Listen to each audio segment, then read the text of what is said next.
Pemirsa, apa kabar? Saya Jonathan membawakan Warta Berita PTS. Tentara Pembebasan Rakyat Tiongkok meluncurkan latihan militer 3 hari di perairan sekitar Taiwan mulai hari ini. Untuk pertama kalinya, Kinmen diduga telah diintrusi oleh pesawat tak berawak Tiongkok yang diusir oleh pihak militer Taiwan dengan suar sinyal.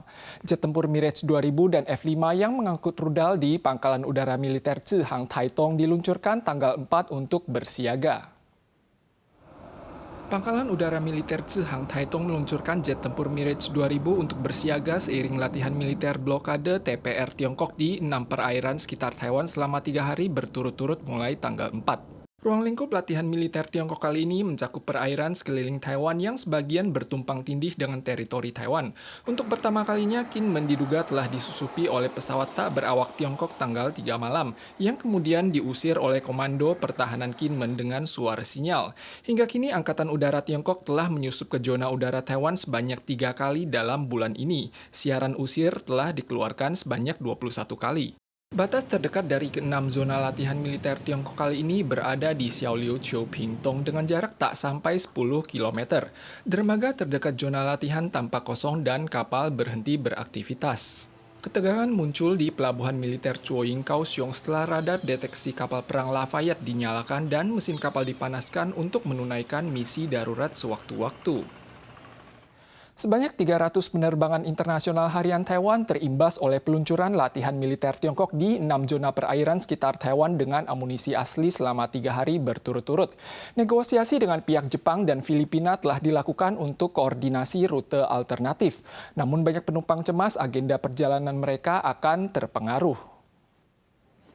Banyak penumpang cemas tidak dapat berangkat ke luar negeri akibat pengumuman latihan militer TPR Tiongkok di 6 zona perairan dari timur, barat, selatan hingga utara Taiwan dengan amunisi asli dari tanggal 4 pukul 12 siang hingga tanggal 7 pukul 12 siang, yang berarti lockdown terhadap transportasi maritim dan udara Taiwan.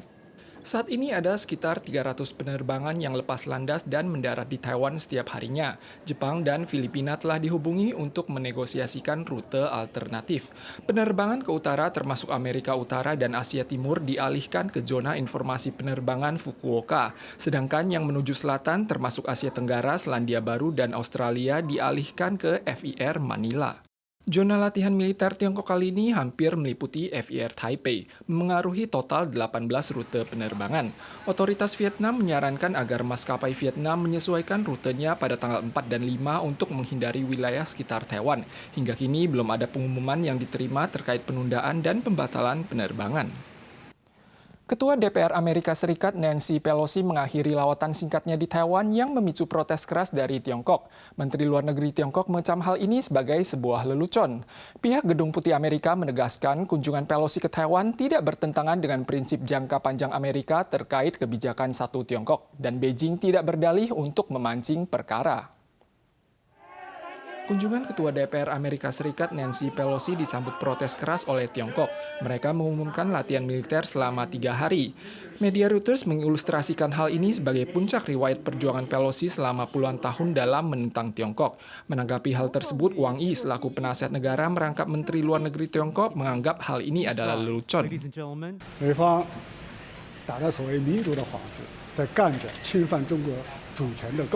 United States will not seek and does not want a crisis. We are prepared to manage what Beijing chooses to do. Ditekankan bahwa kunjungan Pelosi ke Taiwan tidak melanggar kedaulatan Tiongkok atau bertentangan dengan kebijakan satu Tiongkok jangka panjang Amerika Serikat. Kunjungan Pelosi kali ini turut memengaruhi hubungan antara Amerika Serikat, Tiongkok, dan Taiwan. Pakar menganalisis kunjungan Pelosi ke Taiwan bertujuan untuk mencari posisi historis dirinya. Tiongkok akan terus melakukan monitor ketat.